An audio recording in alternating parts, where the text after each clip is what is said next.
بسم اللہ الرحمن الرحیم۔ حضور اقدس رسول اللہ صلی اللہ علیہ وسلم کی پیدائش سے کچھ ہی دن پہلے یمن کے بادشاہ ابرہہ ہاتھیوں کی فوج لے کر کعبہ ڈھانے کے لیے مکہ پر حملہ ور ہوا تھا۔ ابرہہ نے یمن کے دارالسلطنت صنعا میں ایک بہت ہی شاندار اور عالیشان گرجا گھر بنایا اور یہ کوشش کرنے لگا کہ عرب کے لوگ بجائے کعبہ شریف کے یمن آ کر اس گرجا گھر کا حج کریں۔ جب مکہ والوں کو یہ معلوم ہوا تو قبیلہ کنانہ کا شخص غیظ و غضب میں جل بھن گیا اور وہاں کا گرجا گھر کی بے حرمتی کی۔ جب ابرہہ نے یہ واقعہ سنا تو وہ طیش میں آپے سے باہر ہو گیا اور کعبہ شریف کو ڈھانے کے لیے ہاتھیوں کی فوج لے کر مکہ والوں پر حملہ کر دیا۔ اس کی فوج کے اگلے دستے نے مکہ والوں کے تمام اونٹوں اور دوسرے مویشیوں کو چھین لیا۔ اس میں 200 یا 400 اونٹ عبد المطلب کے بھی تھے۔ آپ صلی اللہ علیہ وسلم کے دادا عبد المطلب کو اس واقعے سے پہلے بڑا رنج پہنچا، چنانچہ آپ اس معاملے میں گفتگو کے لیے ابرہہ کے لشکر میں تشریف لے گئے۔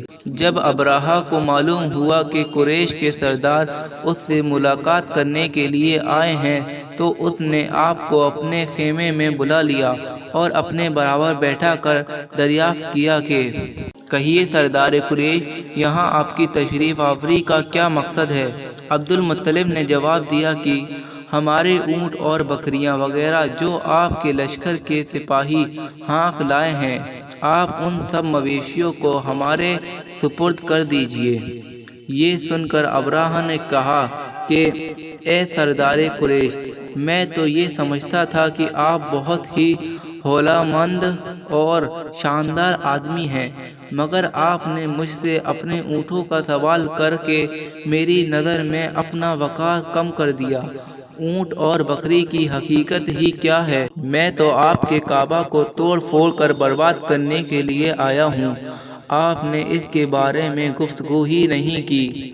عبد المطلب نے فرمایا، مجھے اپنے اونٹوں سے مطلب ہے، کعبہ میرا گھر نہیں بلکہ وہ اللہ کا گھر ہے، وہ خود اپنے گھر کو بچا لے گا، مجھے کعبہ کی ذرا بھی فکر نہیں۔ یہ سن کر ابرہہ نے فرعونی لہجے میں کہنے لگا کہ اے سردار مکہ سن لیجئے، میں کعبہ کو ڈھا کر اس کی اینٹ سے اینٹ بجا دوں گا اور روح زمین سے اس کا نام و نشان مٹا دوں گا، کیونکہ مکہ والوں نے میرے گرجا گھر کی بڑی بے حرمتی کی ہے، اس لیے میں اس کا انتقام لینے کے لیے کعبہ کو برباد کر دینا ضروری سمجھتا ہوں۔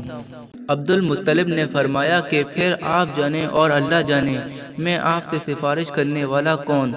اس گفتگو کے بعد ابرہہ نے تمام جانوروں کو واپس کر دینے کا حکم دے دیا اور عبد المطلب تمام اونٹوں اور بکریوں کو ساتھ لے کر اپنے گھر چلے آئے اور مکہ والوں سے فرمایا کہ تم لوگ اپنے اپنے مال مویشیوں کو لے کر مکہ سے نکل جاؤ اور پہاڑیوں کی چوٹیوں پر چڑھ کر دروں میں چھپ کر پناہ لو۔ مکہ والوں سے یہ کہہ کر اور پھر خود اپنے خاندان کے چند آدمیوں کو ساتھ لے کر خانہ کعبہ میں گئے اور دروازہ حلقہ پکڑ کر انتہائی بے قراری کے ساتھ دربار باری تعالیٰ میں دعا مانگنے لگی کہ اے اللہ، بے شک ہر شخص اپنے اپنے گھر کی حفاظت کرتا ہے، لہذا تو بھی اپنے گھر کی حفاظت فرما۔ عبد المطلب نے یہ دعا مانگی اور اپنے خاندان والوں کو پہاڑ کی چوٹی پر لے کر چڑھ گئے اور اللہ کی قدرت کا جلوہ دیکھنے لگے۔ ابرہہ جب صبح کو کعبہ کو ڈھانے کے لیے اپنے لشکر جرار اور ہاتھیوں کے ساتھ بڑا اور مقام مغمد میں پہنچا تو خود اس کا ہاتھی جس کا نام محمود تھا وہ ایک دم بیٹھ گیا، ہر جن مارا اور بار بار للکارا، مگر حالت میں قہر الہی ابابیلوں چھوٹے پرندوں کی شکل میں نمودار ہوئے اور ننھے ننھے پرندے جھنڈ کے جھنڈ جن کی چونچ اور پنجوں میں ٹن ٹن کنکریاں تھیں سمندر کی جانب سے کعبہ شریف کی طرف آنے لگے۔ ابابیلوں کے ان دل بدل لشکروں نے ابرہہ کے لشکروں اور فوجوں پر زور شور سے تنگبری شروع کر دی کہ ابرہہ کے لشکر اور اس کے ہاتھیوں کے پرخچے اڑ گئے۔ ابابیلوں کی سنگ بری اللہ کے قہر کی ایسی مار تھی کہ جب کوئی کنکری کسی ہاتھی سوار کے سر پر پڑتی تھی تو وہ اس آدمی کے بدن کو چیرتی ہوئی ہاتھی کے بدن سے پار ہو جاتی تھی۔ اللہ اکبر۔ ابرہہ اور اس کے ہاتھیوں سمیت اس طرح ہلاک و برباد ہو گئے کہ ان کے جسموں کی بوٹیاں ٹکڑے ٹکڑے ہو کر زمین پر بکھر گئیں۔ چنانچہ قرآن کریم کی سورہ فیل میں اللہ تعالیٰ نے اس واقعہ کا ذکر کیا ہے۔